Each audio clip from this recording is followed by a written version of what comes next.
कार्यक्रम में मेरे साथ उपस्थित उत्तर प्रदेश के राज्यपाल श्रीमती आनंदीबेन पटेल, ऊर्जावान और लोकप्रिय मुख्यमंत्री श्रीमान योगी आदित्यनाथ जी,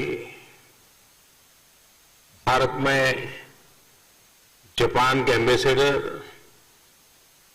श्रीमान सुजुकी सातोशी जी, संसद में मेरे सहयोगी राधा मोहन सिंह जी, काशी के सभी प्रबुद्धजन और सम्मानित साथियों, अभी अपने पिछले कार्यक्रम में मैंने काशीवासियों से कहा था कि इस बार काफी लंबे समय बाद आपके बीच आने का सौभाग्य मिला, लेकिन बनारस का मिजाज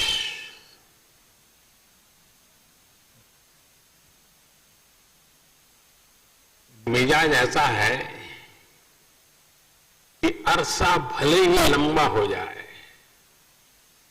लेकिन ये शहर जब मिलता है तो भरपूर रस एक साथ ही भर करके दे देता है।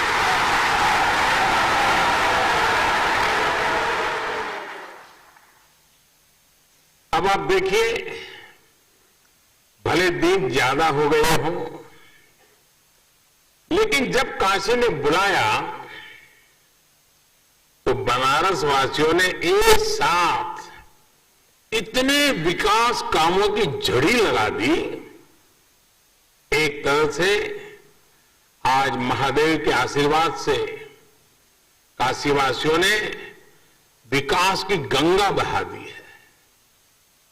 आज ही सैकड़ों करोड़ की अनेक योजनाओं का लोकार्पण और शिलान्यास हुआ, और अब ये रुद्राक्ष कन्वेंशन सेंटर, काशी का प्राचीन वैभव अपने आधुनिक स्वरूप, यानी एक प्रकार से आधुनिक स्वरूप में अस्तित्व में आ रहा है। काशी के बारे में तो कहते ही हैं कि बाबा की ये नगरी कभी थमती नहीं, कभी थकती नहीं, कभी रुकती नहीं। विकास की इस नई ऊंचाई ने काशी के स्वभाव को एक बार फिर सिद्ध कर दिया है। कोरोना काल में जब दुनिया ठहर सी गई, तब काशी संयमित तो हुई, अनुशासित भी हुई, लेकिन सृजन और विकास की धारा अविरल बहती रही।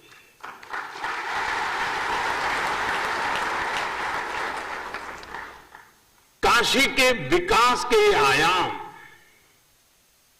ये international cooperation and convention centre Rudraksh आज इसी रचनात्मकता का, इसी गतिशीलता का परिणाम है।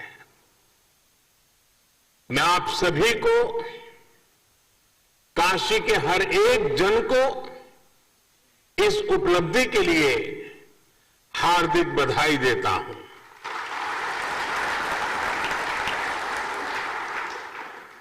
विशेष रूप से मैं भारत के परम मित्र जापान को, जापान के लोगों को, प्राइम मिनिस्टर श्री सुगा योशिहिदे को और एम्बेसडर श्री सुजुकी सातोशी जी को बहुत बहुत धन्यवाद देता हूं। और अभी हमें प्रधानमंत्री जी का वीडियो संदेश भी देखा।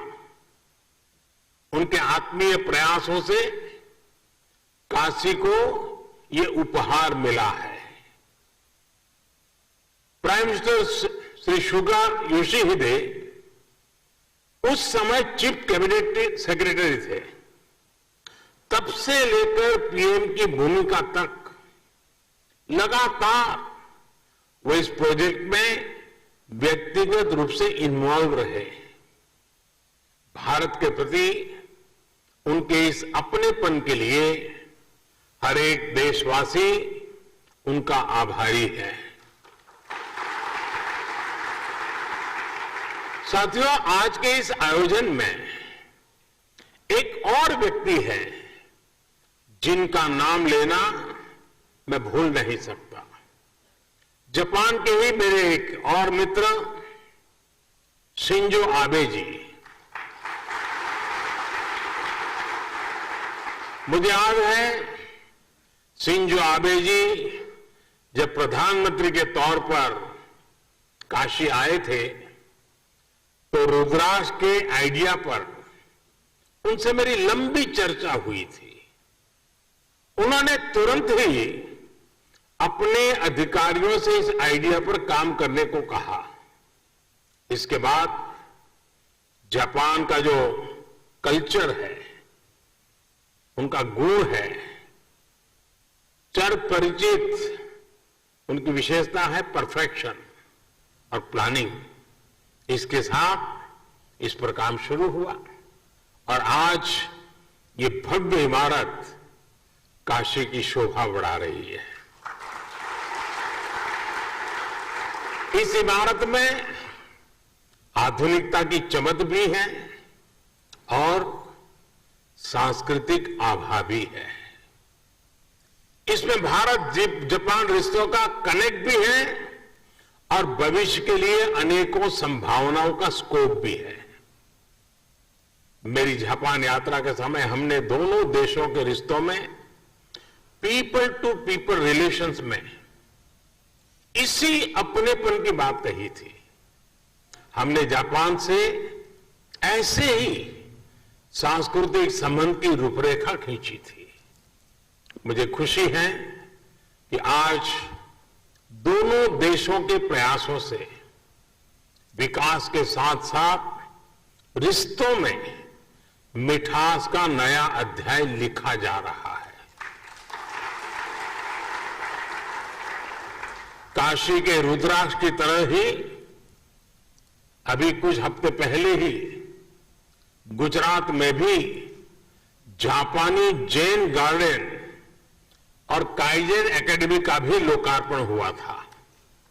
जैसे रुद्राक्ष जापान की ओर से भारत को दी गई प्रेम की माला की तरह है, वैसे ही जैन गार्डन भी दोनों देशों के आपसी प्रेम की सुगंध फैला रहा है।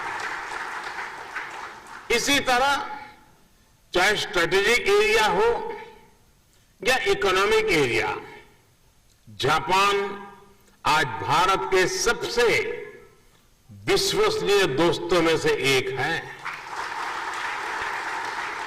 हमारी दोस्ती को इस पूरे क्षेत्र की सबसे मजबूत पार्टनरशिप में से एक माना जाता है। आधुनिक इंफ्रास्ट्रक्चर और विकास को लेकर भी कई अहम और सबसे बड़े प्रोजेक्ट्स में जापान हमारा साझेदार है।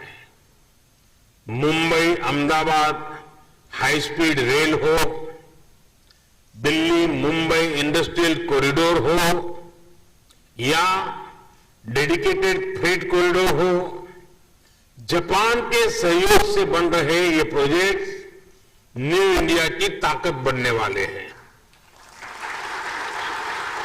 साथियों, भारत और जापान की सोच है कि हमारा विकास हमारे उल्लास के साथ जुड़ा होना चाहिए। ये विकास सर्वमुखी होना चाहिए, सबके लिए होना चाहिए और सबको जोड़ने वाला होना चाहिए। हमारे पुराणों में कहा गया है, तत्र अश्रु बिंदु तो जाता महारुद्राक्ष तक्षकाः मम आज्ञया महासेन सर्वेषाम हित काम्या। अर्थात सबके हित के लिए सबके कल्याण के लिए भगवान शिव की आंख से गिरी अश्रु बूंद के रूप में रुद्राक्ष प्रकट हुआ। शिव तो सबके हैं, उनकी अश्रु बूंद मानव मात्र के लिए स्नेह का, प्रेम का प्रतीक ही तो है।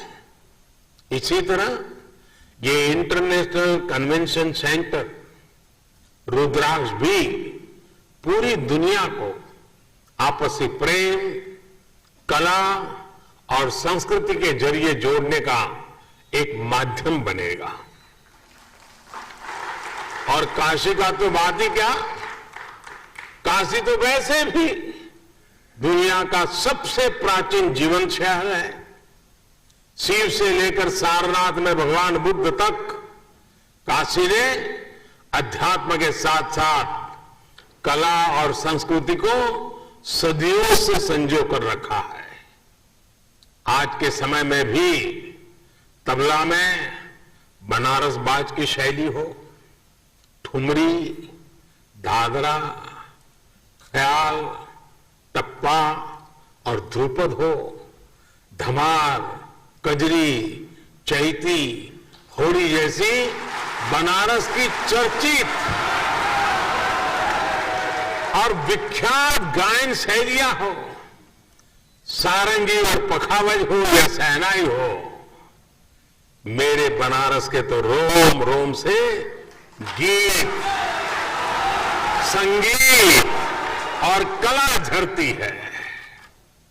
यहां गंगा के घाटों पर कितनी ही कलाएं विकसित हुई हैं, ज्ञान शिखर तक पहुंचा है और मानवता से जुड़े कितने गंभीर चिंतन इस मिट्टी में हुए हैं। और इसलिए बनारस गीत संगीत का, धर्म अध्यात्म का, ज्ञान विज्ञान का एक बहुत बड़ा ग्लोबल सेंटर बन सकता है। साथियों, बौद्धिक विमर्शों के लिए, बड़ी सेमिनार्स और कल्चरल इवेंट्स के लिए बनारस अपने आप में एक आइडियल लोकेशन है। देश विदेश से लोग यहां आना चाहते हैं, यहां रुकना चाहते हैं। ऐसे में अगर यहां इसी तरह की इवेंट्स के लिए सुविधा मिलेगी, इंफ्रास्ट्रक्चर होगा, तो स्वाभाविक है बड़ी संख्या में कला जगत के लोग बनारस को प्राथमिकता देंगे। रुद्राक्ष इन्हीं संभावनाओं को आने वाले दिनों में साकार करेगा। देश विदेश से कल्चरल एक्सचेंज का एक सेंटर बनेगा। उदाहरण के तौर पर बनारस में जो कवि सम्मेलन होते हैं, उनके फैन पूरे देश में और दुनिया में हैं। आने वाले समय में इन कवि सम्मेलनों को वैश्विक प्रारूप में इस सेंटर में आयोजित किया जा सकता है। यहां 1200 लोगों के बैठने की व्यवस्था के साथ सभागार और सम्मेलन केंद्र भी है, पार्किंग सुविधा भी है और दिव्यांगजन के लिए भी विशेष इंतजाम है। इसी तरह पिछले 6-7 सालों में बनारस के हैंडीक्राफ्ट और शिल्प को भी प्रमोट करने, मजबूत करने की दिशा में काफी काम हुआ है। इससे बनारसी शिल्प और बनारसी शिल्प को फिर से नई पहचान मिल रही है। यहां व्यापारिक गतिविधियां भी बढ़ रही है। रुद्राक्ष इन गतिविधियों को भी बढ़ाने में मदद करेगा। इस इंफ्रास्ट्रक्चर का कई तरह से बिजनेस एक्टिविटीज में इस्तेमाल किया जा सकता है। साथियों, भगवान विश्वनाथ ने तो खुद ही कहा है, सर्व क्षेत्रेषु भूपोष्ठे काशी क्षेत्रम चमेव कुहु, अर्थात काशी का तो पूरा क्षेत्र ही मेरा स्वरूप है। काशी तो साक्षात शिव ही है। अब जब पिछले 7 सालों में इतनी सारी विकास परियोजनाओं से काशी का श्रृंगार हो रहा है, तो ये श्रृंगार बिना रुद्राक्ष को कैसे पूरा हो सकता था।